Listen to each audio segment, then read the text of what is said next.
Obitary World of Love presents Child Marriage Part 2, written by Mrs. Abby Nenye.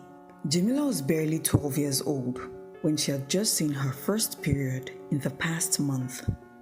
She was still overwhelmed and trying to get used to it in preparation for the second one, when one sunny afternoon there was a knock on the door.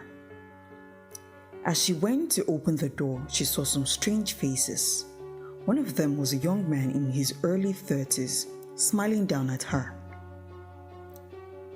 Though confused, she sheepishly smiled back as she signaled them to come in, following her father's welcoming attitude, who was behind her. They all sat down and Jamila was called, and the young man was introduced to her as Usman, who had come for her hand in marriage. What?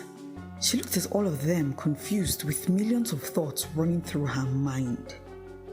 Is nobody going to ask me what I really want? What about my school? What about my friends? I want to grow up to be a gynecologist someday.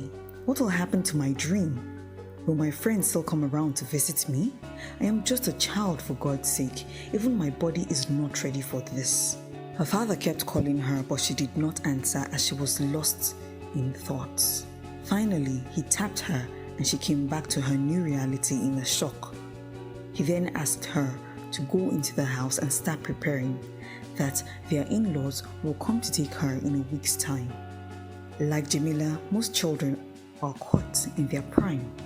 They are taken into marriage before their time without anyone putting into consideration what they really want, what happened to their education, how they can no longer mingle with their age mates and friends, the maturity or readiness of their body for such a rigorous and tasking journey of motherhood, their dashed hopes and dreams of fulfilling great dreams and aspirations and contributing to the development of the society. Most of them even suffer from VVF during childbirth because their bodies are not mature enough to handle the rigors of birthing a child. What is VVF? From PubMed.gov, vesicovaginal fistula is a serious disability that can be experienced by women after childbirth. It is defined as a hole that develops between the vagina and the bladder, resulting in uncontrollable leaking of urine through the vagina. The most common cause of VVF is obstructed labor, early marriage, poverty, and women's limited control over the use of family resources. Women and girls with this disability are often abandoned by their husbands and isolated from the community due to the smell and associated shame of urine leakage.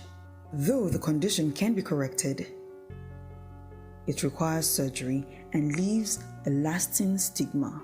You'll have a better understanding of this if you see the movie Dry by Stephanie Okereke-Linus in 2014.